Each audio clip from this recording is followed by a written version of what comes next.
I'm making the switch. I'm going from Cricut to Silhouette. All right, that's not entirely true. I am keeping my Cricuts and I will still be using them because I do most of my crafting with my Cricuts and I actually really do like the machines. However, I purchased a Silhouette portrait. I got it on sale for like $72 at Hobby Lobby about a month ago, so it has just been sitting in the box, which I know is horrible. But today is the day we are going to unbox it. So I am going to go through everything that comes in the box, and then I am going to show you the software that you also have to download. I've heard Cricut Design Space is different from Silhouette Studio in a good way. If you've been following along in my SVG tutorials, then I'm hoping, I haven't tried it out yet, that using Silhouette Studio is actually not as complicated as it seems. It's much more of a design software than Cricut Design Space, unfortunately.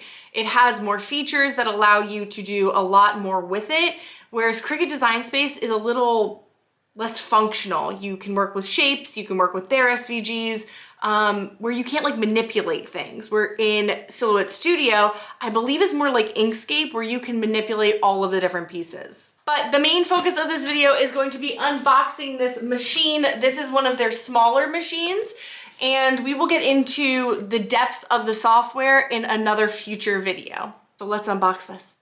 All right, so let's get to unboxing. This is one of their smaller machines. You see it says 8 inches, so it's a nice size still for being so small. And again, this sat in my craft room for about a month, so this is the first time I'm even opening this box.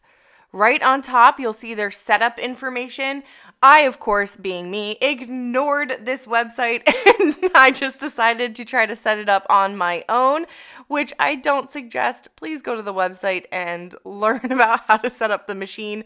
Don't follow my rules. And on top, you're going to find your wires. So first thing you'll pull out is your plug to plug the machine in and turn it on. This is going to be right on top with that triangle box that's sitting on there. And on the other side is the USB and the actual blades. So in this little package, you will see your USB cord and your blades on top, as well as your holder for your pens or your scoring tool. At least that's what I believe it's for. And so this machine does have USB capability where you can plug it into your computer, but it also does have Bluetooth capabilities, which I prefer to use. And for some reason, I can't always get to connect to this machine. So I did use my USB for my first cut until I figure out how to set up my Bluetooth, which I can do another video on in the future if you'd like. So those are what is on top. You have your cords. Make sure you keep all of this in a space you can find. Then you'll find your mat. It only comes with one mat. It's relatively sticky, and this holds up to, I believe, A4 sized paper. So again, this is only an 8-inch wide machine, so you can't cut 12 by 12 sheets on this portrait, the Silhouette Portrait 3. I went ahead and pulled off my box off camera, and it's a really lightweight machine. It's well packaged, and I'm just taking off this little styrofoam here. On the inside, there is styrofoam, so when you open it on the left in between the blade and you'll see where the blue tape is, there is a little piece of styrofoam. Make sure you take that out because I did not. And when I turned on my machine, it started like going back and forth really fast and making this awful noise. Again, I didn't go to that setup page because who does that? Someone smart does that, so please go do it. But I didn't go to that setup page and I didn't notice this little piece of styrofoam, so you definitely want to take that out. And truly, this is everything that comes in the box. You'll find your blade. It's pretty similar to a Cricut blade. I'm going to pull it out here so you can see it. And when you press down on it, the little blade comes out.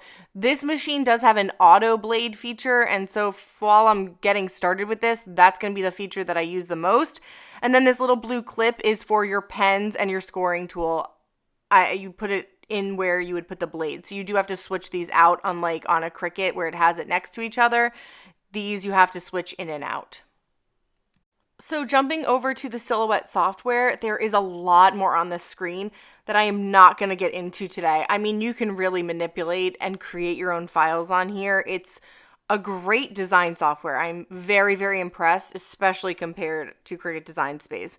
I mean, look at all of these different little panels off to the side. There's so much to learn. It's awesome.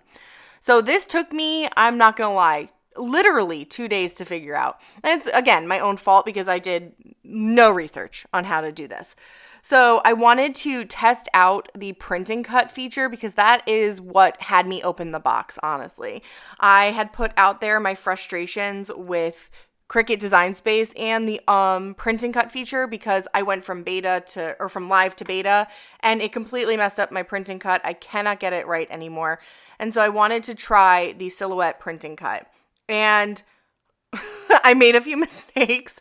The biggest mistake just being that I didn't use a mat, and they do have matless cutting. So it's not that it's not even a feature. That is a thing that you can do, but turns out from what I have heard, you can only do that with vinyl, and I was attempting to do it with paper. So I have a ton of videos of me trying to cut this Hello Spring file with no success.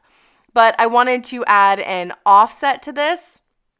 And then just honestly check your print settings because the first time I printed it on the wrong size. So basically I told it that it was A4 paper, but really it was just classic letter paper.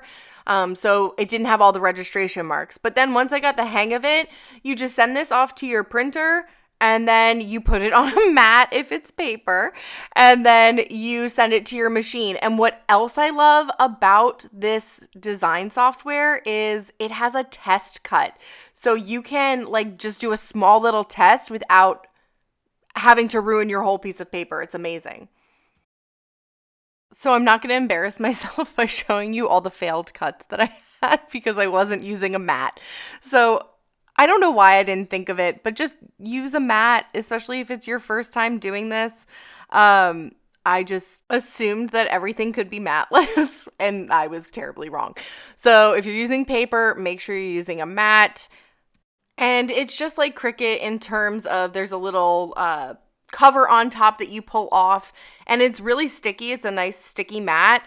And you just line up. I did mess up here, which I want to show you. There are two registration lines. It says A4 and then it says 8.5 by 11. And I lined up my paper wrong the first time because I wasn't really focused on that for some reason, because the sticky part's only in the center. So on the edge, there's no sticky part.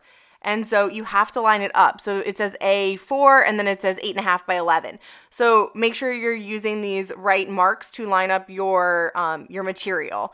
So I readjusted it and I stuck it down. And then just like a Cricut, you use your arrows to go in and out. And what's great is they actually have a manual setting on their software in the bottom right hand corner. And again, I will do another video and probably multiple videos in the future showing how to use their design software because it's just so much more advanced than a Cricut. So if you're really looking to design your own files, and you can also take the SVGs off of Silhouette Design Studio, this is just such a good program. So there's so much more you can do with it, whereas Cricut, if you design a whole cake top or a whole thing on their software, it is stuck in Cricut Design Space. You cannot take it off and sell it on Etsy.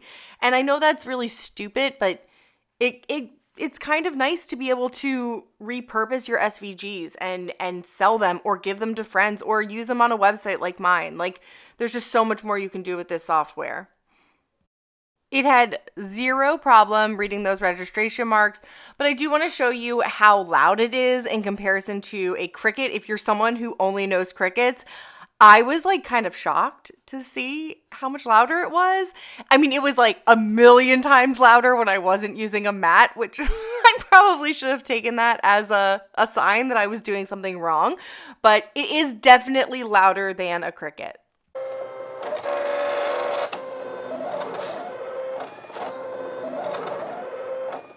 So I let this finish cutting and I took it out.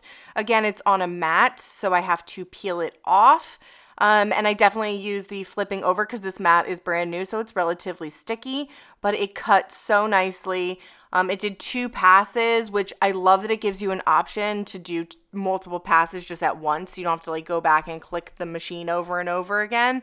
And now I'm just peeling this off, and my paper didn't rip. I didn't have any problems. And I mean, like, it cut so nicely. The offset is perfect. I'm super happy with how it turned out. And I know this was just my first cut, so obviously I will run into problems, which I already ran into problems. But once I figured it out, look how nice this turned out. I'm super happy with it. Thank you for joining me as I unbox my new Silhouette Portrait 3. My final thoughts on it are, it's not as user-friendly, kind of. I think mostly because I didn't really read any instructions, but it's not like a Cricut where you can just pull it out and you're gonna start cutting. You need to actually do some research, and I will be doing more of my own research and providing that to you when you're using your machine. It's definitely not like Cricut where you are able to kind of put something in and create your first project within 15 minutes. Cricut's design space is definitely more of a beginner-friendly design space, whereas their program is definitely more of a design software, and so I'm super excited to start using it. As for the machine itself, once I figured it out, I had no problems cutting. It cut really nicely. My printing cut was beautiful. There were no problems reading registration marks. So overall, I think that the software and the machine itself does work a little bit better than a Cricut, but that's just my opinion. And also, I've only had it open for 2 days, so we will see as I go along what I like better. The other things I noticed are that it is a little bit louder than a Cricut. Once I did use the mat, the noise kind of came down a little bit, but at first it's definitely a louder machine than a Maker or an Explorer, which are the two machines that I have. But in total, I'm super excited to use my Silhouette more. I'm excited to use their program and do more designing in there because it's definitely more of a design software than Cricut Design Space is. So there's a lot more you can do with the Silhouette Studio. If you gained something from this, please don't forget to give it a big thumbs up, and please subscribe if you haven't already to stay tuned with new craft projects, since we're doing Silhouette, Xtool, and Cricut now, as well as SVG tutorials. Stay crafty!